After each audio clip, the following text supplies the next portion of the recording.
What if a billionaire married a maid just to win a bet? What if she found out on their wedding day?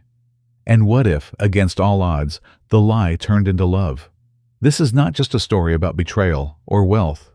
It's about redemption, pride, second chances, and a woman who rose from humiliation to hold the world's attention. And trust me, what happens in the end will leave you speechless. If you've ever believed that real love is more powerful than lies, stick around till the very end. And if this story moved you even a little, hit that subscribe button, tap like, and tell us in the comments, do you think people can truly change? Share this with someone who believes in second chances. Let's make this story heard. The rooftop bar buzzed with laughter, overpriced cocktails, and too many egos in expensive suits.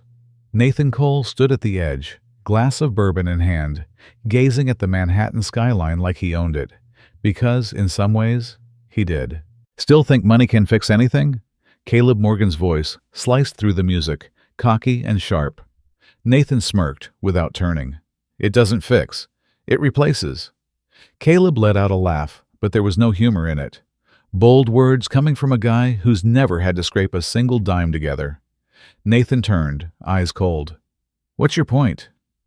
Caleb leaned in, his voice lower now, baiting. You say, money can transform anything, anyone. Fine, I dare you. No. I bet you $10 million you can't marry someone completely beneath your world, someone who wouldn't even make it past your building's security. Nathan raised a brow. Caleb pointed across the rooftop, through the glass walls, toward a woman in janitor's coveralls, quietly pushing a cleaning cart. Elena Brooks, Caleb grinned. Night janitor. She works in your office tower. You marry her. Publicly. Keep her by your side for 3 months. Bring her to your fundraisers, your parties, your boardrooms. Make your world believe she belongs. And then maybe I'll believe your money's really that powerful. The air thickened. The group around them fell silent, like waiting for a high-stakes poker hand to flip. Nathan stared at Elena for a moment. She didn't even notice, too focused on cleaning up someone's spilled drink. Hair tied back in a messy ponytail, face tired, hands raw from labor. No makeup, no pretense. A nobody. Or so it seemed. You're insane, Nathan said flatly. But then he smiled, slow, cold, and razor-sharp. Deal. Caleb blinked. Wait, what? You heard me, Nathan said, lifting his glass. 3 months. I'll make her into someone your precious circles can't stop talking about. And when I do, I expect the wire transfer. The crowd gasped. Caleb looked both shocked and amused. Nathan turned, walked away, and pulled out his phone. Get me everything on Elena Brooks, he said into the receiver. Now. The next morning, Elena was mopping the marble floor of the 45th floor executive lobby when she noticed expensive leather shoes stopped near her bucket. She looked up. Nathan Cole, in the flesh. She froze, mop midair. Mr. Cole? I need a word, he said, cool as always. In your office? No, with you. She blinked, confused. About the floors? No. About marriage. The mop fell. What? I need a wife, he said plainly.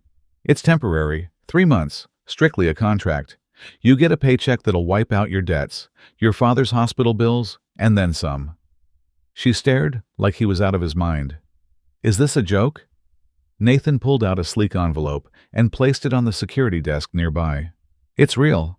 I have already had the contract drafted. I don't even know you, Elena snapped. You don't need to. You need a way out. I'm offering it. Elena shook her head in disbelief. Why me? Nathan didn't flinch. Because you're not like anyone in my world. And that's exactly the point. She turned to walk away. My people ran your background, he said quietly. Your father's behind on medical payments. St. Luke's is prepared to discharge him within the week. Elena stopped in her tracks. You'd do anything to help him, wouldn't you? Nathan asked, voice low. Her hands curled into fists. She hated him for knowing that. Hated him more for being right. She turned back slowly. Her voice cracked, but her eyes held fire. And after 3 months? We go our separate ways. You keep the money. I keep my bet. Elena looked down at the contract. Her fingers trembled. This was crazy. This was humiliating. This was wrong. But it might be her only shot. She swallowed hard. "Fine," she whispered. "I'll do it." Nathan smiled, not out of warmth, but victory. "Good. We're getting married Friday." And just like that, the deal was sealed. Not with love, not with romance, but with desperation, pride, and a $10 million dare. And neither of them had any idea what this gamble would truly cost. The wedding happened 3 days later. No music, no guests, no vows. Just 2 signatures on a piece of paper, a cold handshake, and a silence that said everything.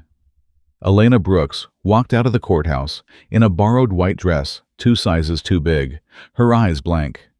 Nathan Cole stood beside her in a charcoal gray suit, emotionless, as if he'd just closed another business deal. And in a way, he had. They didn't even take photos. A black SUV waited outside. Nathan opened the door without a word. Elena stepped in, clutching the folder of legal documents like a lifeline she never wanted. 20 minutes later, they arrived at the Cole estate, a sprawling glass mansion nestled on the edge of the Hudson River. Elena stepped out, feeling like a stray cat tossed into a palace. The staff lined up inside the foyer as if rehearsed. Their eyes scanned her, top to bottom, judgment sharp as glass. Whispers followed every step she took. "Is that her? She's the wife? She looks like she just came off the night shift." Tessa Lane, Nathan's executive assistant, tall, flawless, and not hiding her disgust, stepped forward with a bitter smile. "Welcome, Mrs. Cole," she said, voice sweet but laced with venom. "We didn't expect this." Elena gave a tight nod and looked away. She didn't have the energy to fight. Nathan walked past them like none of it mattered. "Tessa, assign her a room. Schedule the stylist tomorrow morning. And call Esther. She'll need etiquette training." Elena froze. "Excuse me? Etiquette?" Nathan didn't stop walking. "You're my wife now. People will expect you to act like it." She turned toward him, stunned. "You married me for a bet. That doesn't give you the right to shape me into someone else." He glanced over his shoulder. "It gives me the right to make sure you don't embarrass me." Elena's jaw tightened, but she said nothing. Her room was on the 2nd floor, far from Nathan's. The walls were cream, the sheets spotless, the view spectacular. But it felt colder than any place she'd ever been, like a cage lined with silk. Later that night, a knock sounded on her door. It was Tessa, holding a designer dress draped in plastic and a card. "Your schedule for tomorrow," she said flatly. "Try not to be late for your transformation." Elena took it without a word, closed the door, and locked it behind her. Then she sat on the bed, kicked off her shoes, and finally let the tears fall. She wasn't weak, she wasn't soft. But tonight, she was tired. Tired of fighting, of pretending, of carrying the weight of her father's hospital bills, the guilt of saying yes, and the fear of losing herself inside this cruel charade. She pulled out her notebook, the only thing she'd brought from her old life, and scribbled a single line: "Just survive, one day at a time." And meanwhile, on the other side of the mansion, Nathan sat in his office with a glass of scotch and a look that was anything but satisfied. The house was quiet. The deal was done. But something felt off. He should feel like a winner. But all he could think about was how Elena had looked at him at the courthouse. Not with hate, not with hope, but with nothing at all. A blank stare that unnerved him more than any insult. For the first time, Nathan realized this wasn't going to be easy. Not because Elena was weak, but because she wasn't. And in that moment, he knew this bet was no longer about money. It was about control. And maybe, just maybe, he was already losing it. 2 weeks into the arrangement, Elena found herself standing under a crystal chandelier worth more than her father's entire medical bill. The ballroom was buzzing with laughter, champagne flutes clinking, and eyes watching her every move like hawks. Nathan had brought her to the Hastings Foundation Gala, a must-attend for New York's elite. Politicians, CEOs, and socialites gathered like peacocks in custom-tailored feathers. And walking beside them was her, Elena Brooks, the janitor in a borrowed gown. Her stomach turned, but she held her chin high. Nathan leaned in, whispering just loud enough. Remember what I said. Smile. Speak only when spoken to. And don't embarrass me. She smiled back, tight, polite, and cutting. I'll try not to breathe.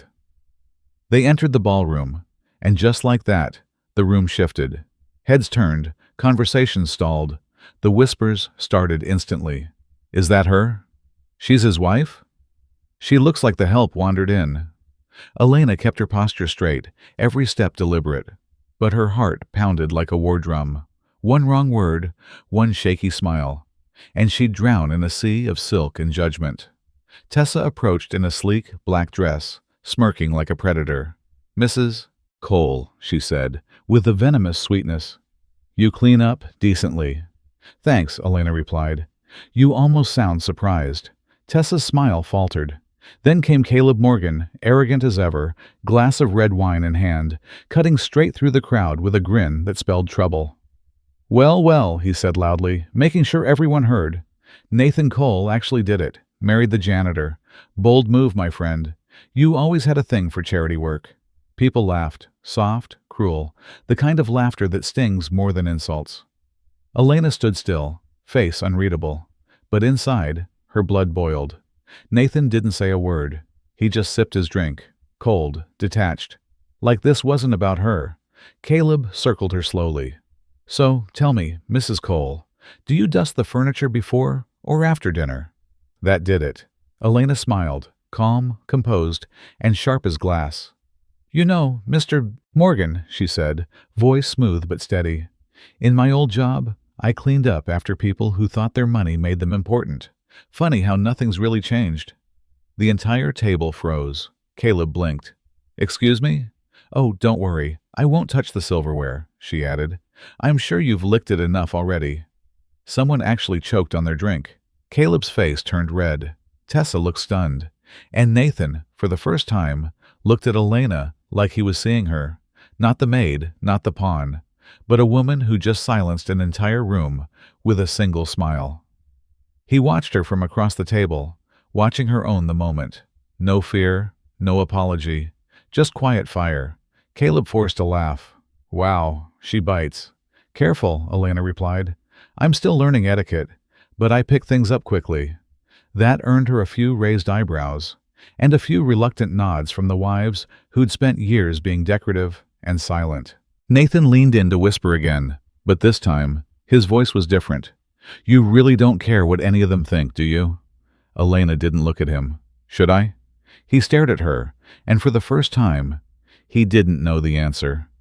Later that evening, as the gala dragged on and conversations shifted to mergers and market shares, Nathan and Caleb stood alone by the bar. Caleb chuckled, glancing back at Elena across the room. She was talking with a senator's wife, holding her own like she belonged there.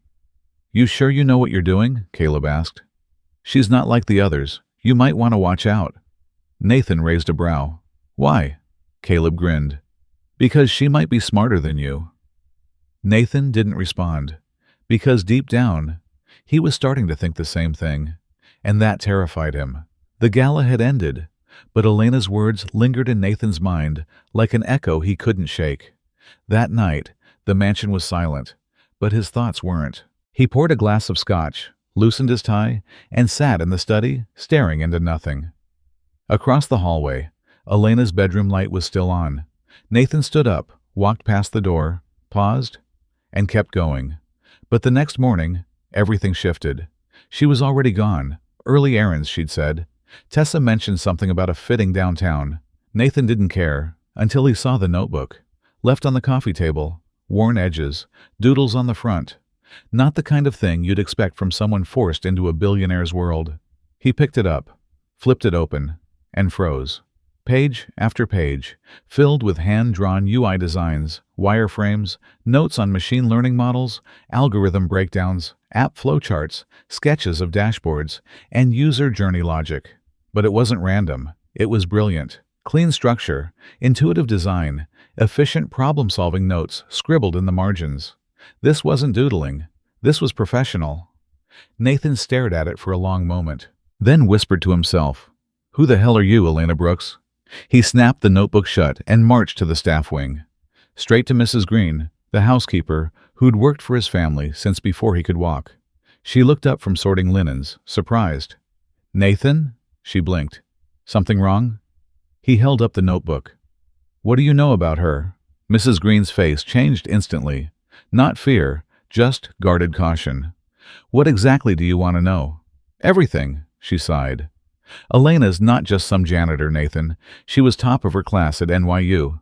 Computer science, full scholarship, headed for Silicon Valley." Nathan's brow furrowed. "Then why?" "Her dad got sick. Cancer, no insurance. She dropped out junior year, started cleaning night shifts to pay bills. Hospital didn't care how smart she was. They just wanted money." Nathan's chest tightened. "She never told me that." "She never tells anyone anything," Mrs. Green said, "because she's used to people not caring." He didn't know what to say. For once, Nathan Cole, man of answers, master of control, was speechless. That evening, Elena returned to the mansion, exhausted. Her heels clicked across the marble. She headed for the stairs until she saw Nathan waiting at the top, holding her notebook. Her face dropped. "Where did you get that?" "You left it downstairs," he replied, voice unreadable. She stepped forward slowly. "Did you look inside?" "Yes." Silence. "Figures," she said flatly. "Why respect my privacy when you paid for the whole house, right?" "Elena, I didn't know. That I had a brain?" "Yeah. That seems to surprise a lot of people around here." He ignored the jab. "Why didn't you say anything?" She scoffed. "What was I supposed to say? Hi, I scrub toilets at night and design software systems in my spare time? That doesn't exactly win sympathy points at billionaire brunches." Nathan took a breath. "Look, I married you because of a dare. A stupid, shallow bet. I thought I was in control, but now I'm not so sure." She tilted her head, arms crossed. "So what do you want now, Nathan? Applause for discovering I'm not just some charity case?" "No," he said, stepping closer. "I want the truth. Not about your past. About you. The real you. I don't think I've ever met her." Her expression softened, just for a second, but she caught herself. "You don't get to ask who I am," she whispered. "Not when this entire marriage was built on a lie." "I know," he said quietly. "But I'm not asking as the guy who made the bet anymore." She stared at him, eyes narrowing. "Then who are you?" Nathan didn't answer, because for the first time in his life, he wasn't sure. The morning of the press conference buzzed with anticipation. Nathan's latest tech launch, Virion, was set to shake the market. Reporters lined up outside the Coltech HQ downtown, lights flashing, cameras rolling. But inside, Elena stood in front of a mirror, adjusting her sleek navy blue dress, heart pounding harder than ever. It was her first public appearance as Mrs. Nathan Cole. She was nervous, but ready, until her phone pinged. One email. No subject, no sender. Curious, she opened it. One line of text sat above a forwarded internal thread. "You should know what you were really worth." Below was a series of cold, detached messages between Nathan and Caleb. At the top, Caleb's original challenge. 10 million says you can't turn the janitor into a wife. Nathan's reply. "Watch me." Timestamp. 1 day before the courthouse wedding. And attached was the contract, the marriage contract. The silence in the dressing room was deafening. Her hands trembled. Her chest tightened. The entire room spun. For a moment she couldn't breathe. Every word Nathan had said, every moment, every glance, all of it was fake. The door opened. Tessa peeked in. "You're on in 5, Mrs. Cole." Elena didn't speak. She just closed the email, slipped the phone into her clutch, and slowly took off her wedding ring. The conference hall was packed. Spotlights flooded the stage. Nathan stood at the podium, confident and composed. Behind him, the screen displayed the Virion logo. He was seconds from introducing the product he'd worked on for years. "And now," he said into the mic, "I'd like to welcome someone very special. The woman who's kept me grounded through all this. My wife, Elena." Applause echoed. Cameras pivoted. Reporters leaned forward. But the stage remained empty. Nathan blinked, uncertain. Then footsteps echoed. Elena walked up the stairs, not smiling, not waving, Just calm, dead calm. She stood beside Nathan, stared straight ahead, and slowly pulled the wedding ring from her clutch. Without a word, she placed it on the podium beside the mic.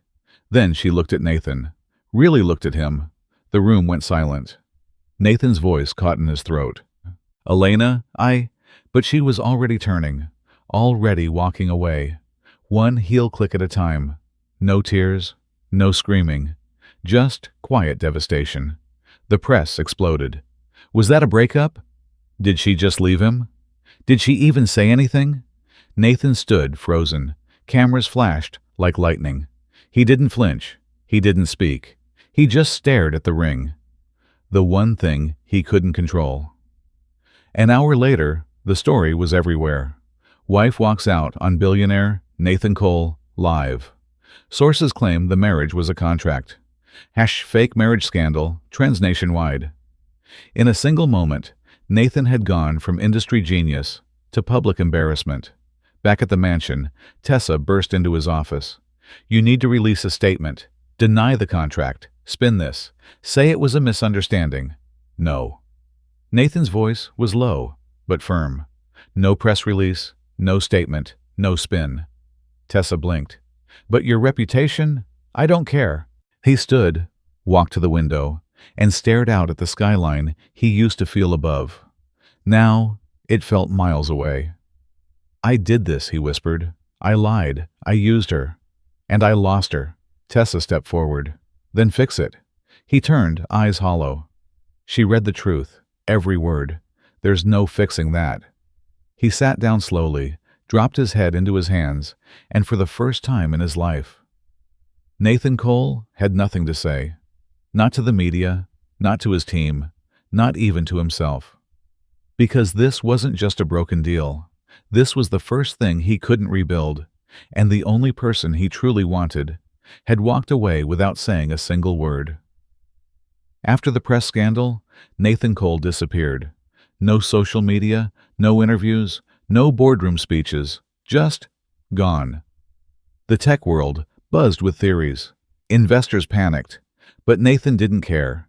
He canceled every meeting, shut down his schedule, ignored every call, even Caleb's, because this wasn't about business anymore. It was about her. 3 days after the scandal, Nathan stood in front of a crumbling brick apartment building on the east side of Brooklyn, the one Elena used to live in before he dragged her into his world. In his hand, a folded check, $86,000, the exact amount her father still owed the hospital. He didn't knock, didn't wait to be seen. Instead, he went straight to the hospital, walked up to the billing desk, and quietly said, I want to pay off David Brooks's entire medical debt, anonymously. The nurse blinked. You sure? Yes, don't tell his daughter. And just like that, he walked away. No cameras, no headlines, no one clapping. Just one man trying to clean the mess he made. The next week, Nathan sat alone in his office, the one that used to feel like a kingdom. Now, it felt hollow. But he wasn't hiding anymore. Instead, he started making calls. Dozens of them. By the end of the week, Coltech launched a new internal fund, one that offered tech scholarships and training programs for underprivileged women who had dropped out of school due to family or financial hardship. No branding, no press releases, just quiet change. Behind the scenes, he assigned the best HR and legal teams to manage it. Every applicant would be reviewed. Every story would be heard. Because if there was even one Elena out there, she deserved more than a second chance. Across the city, Elena poured herself into freelance UX work, rebuilding her life from scratch. She never responded to reporters, ignored every tabloid. But whispers started circling. First, it was her father calling, confused. Sweetheart, the hospital bill is gone. They said it's been paid in full. She froze. By who? No name, just gone. Then a former janitor friend messaged her. Hey, did you hear? Coltech just launched some kind of tech program for women like us. You think he's doing that because of you? Elena didn't answer, but something in her chest stirred. Was this guilt, or was it real? Days later, she visited the hospital, pretending to check on her dad's billing status. The clerk smiled. Paid in full. Quiet guy came in, handed us a check, and vanished. Said not to tell you. Her hands shook. She stepped outside, sat on the steps, and stared at the city traffic. The same way she used to before she met him. And for the first time since the scandal, she whispered to herself, maybe he meant it. Meanwhile, at Coltech HQ, Tessa stood in the doorway of Nathan's office. You haven't touched your coffee. He looked up, eyes tired, but clear. Did she respond? Tessa shook her head. Still nothing. Nathan leaned back, exhaled. Maybe she doesn't have to. Tessa tilted her head. You're really doing this? Quietly? No cameras? No redemption arc? Nathan looked out the window. This isn't for redemption. It's for her. Then paused. No. It's for who I want to be. If she's never in the picture again. Tessa smiled faintly. She'd be proud of that. He didn't answer. Because he didn't need praise anymore. He just needed peace. And maybe, one day, forgiveness. That night, Elena opened her laptop. On instinct, she typed in coltech.com/futures, the new initiative everyone whispered about. There it was, clear, simple, sincere. No Nathan Cole branding, no CEO spotlight, just impact. She stared at the screen for a long time. Then, for the first time in weeks, she smiled. Not because the pain was gone, but because maybe love wasn't a lie after all. Elena Brooks wasn't looking for him. She was moving on, or at least trying to. Weeks after the scandal, she'd accepted a new role as a UX consultant for a fast-growing tech startup in downtown Chicago. It wasn't glamorous, but it was hers. No contracts, no lies, just work. That Thursday morning, she walked into the Rise Tech Future Forum, clutching a tablet and her pitch notes. Her startup had 10 minutes to impress potential investors. The stage lights were brutal, the pressure worse, but nothing prepared her for what she saw when she stepped into the conference hall. Nathan Cole, standing in the front row, no suit, no entourage, just him. In a gray sweater, hands in his pockets, eyes locked on her like she was the only thing in the room. Her stomach dropped. What is he doing here? Her heart raced. Not from nerves, but from anger, confusion, something deeper. He didn't move, just nodded once, like he had no right to do more.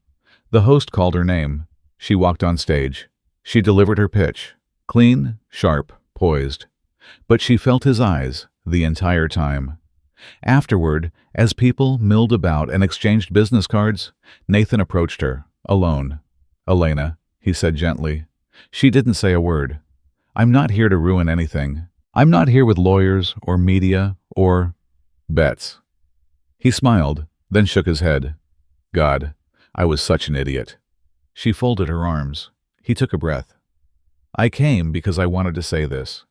Not at your apartment, not behind a screen, but here, in front of the world, where I humiliated you. She blinked, stunned. I don't have a contract this time. No win or lose deal. No $10 million dare. Just one thing. He stepped closer. If you give me the chance, I want to build something real. Not a lie. Not a performance. Just us. Her throat tightened, but she didn't speak. Not yet. Nathan didn't push. I know I don't deserve a yes. I'm not even asking for it today. I'm just putting it out there. And with that, he handed her a white business card, blank, except for one line handwritten in his old pen stroke. Let's build something real.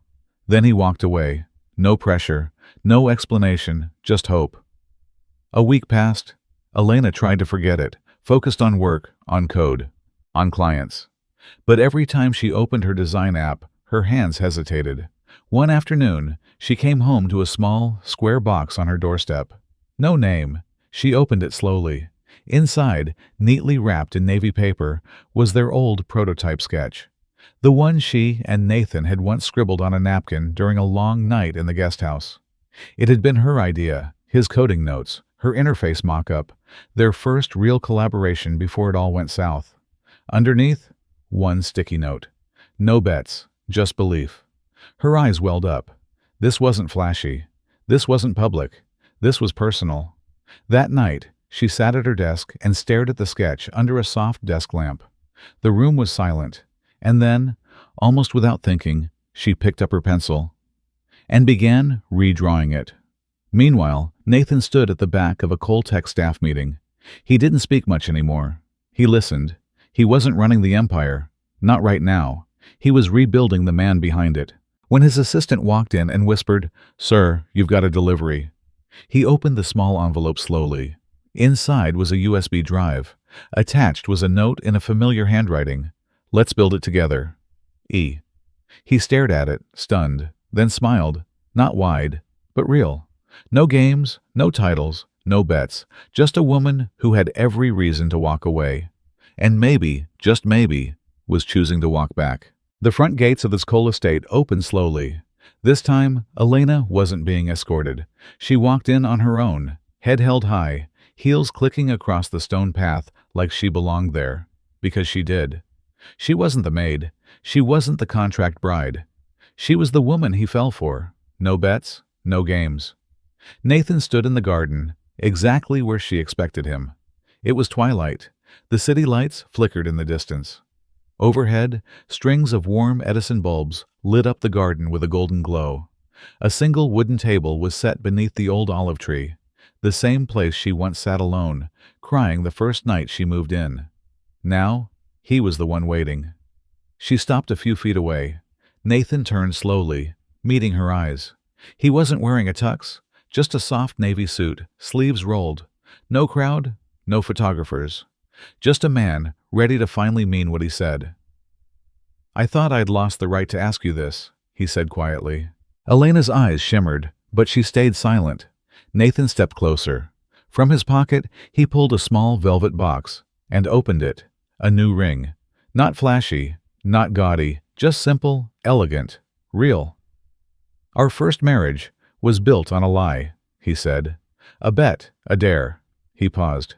"This one, I want it built on truth, on respect, on every mistake I've made and every lesson you taught me." He took a breath. "If you say yes, there's no contract this time, no deadline, no conditions, just forever." Elena looked at the ring, then looked at him. Her voice cracked as she whispered, "You already know the answer." Tears rolled down her cheek, but this time, they weren't from heartbreak. They were from homecoming. 3 weeks later, they held a wedding. Not in a cathedral, not at a resort. Right there, in the garden where it all began. No designer dresses, no headlines. Just them, and the people who mattered most. The guests, dozens of women from the scholarship program. Engineers, designers, janitors turned coders, waitresses turned developers. Kids from the tech mentorship program sat in the front row, holding handmade signs that read, "Thank you, Elena," and "Coltech Girls Rock." Mrs. Green, Elena's old manager, wiped her eyes through the entire ceremony. Nathan's best man? His former assistant, the only person who told him he was an idiot when he let her go. There was laughter, music, toasts filled with stories of failure and forgiveness. No luxury menus, just homemade dishes brought by the guests. It wasn't polished, it was perfect. As the sun dipped behind the skyline, Nathan and Elena stood under the lights, holding hands. The officiant smiled. "Nathan, do you take Elena?" "I do," he said before she could finish. The crowd chuckled. "Elena?" She looked at him, eyes full of quiet fire, and said, "This time, I choose you." They kissed. And it wasn't a performance. It wasn't a scene for the media. It was two souls finding each other again. This time, without masks. Later that evening, as the last guest danced and children played tag between the tables, Nathan and Elena slipped away to the rooftop. Same spot she'd once cried on. Now, she stood there beside him, barefoot, holding her heels in one hand and a slice of wedding cake in the other. He took her hand. She leaned her head on his shoulder, and for a long moment they just watched the stars. No words, no noise, just peace. Nathan whispered, "You know, this whole thing started with a bet." Elena smirked. "And you lost." He grinned. "Best loss of my life." They laughed, then kissed again. And somewhere far below, the city kept moving, never knowing that in one quiet garden, two broken hearts finally learned how to build something real. Together, forever. Sometimes, life hands you betrayal disguised as opportunity. But what truly defines us is how we respond when the truth unravels. Elena was humiliated by a cruel bet, but instead of breaking, she rose stronger, proving that dignity, resilience, and quiet brilliance can outshine wealth and status. This story reminds us that second chances aren't just for the ones who fall, but also for those brave enough to grow, to make things right, and to love without conditions. Whether you've been underestimated, betrayed, or heartbroken, remember, your worth isn't measured by where you start, but by what you choose to build from the ruins. If this story touched you, drop a comment below. Do you believe people can truly change? Don't forget to like, subscribe, and share this with someone who needs a reminder. You are more than your past. You are your comeback.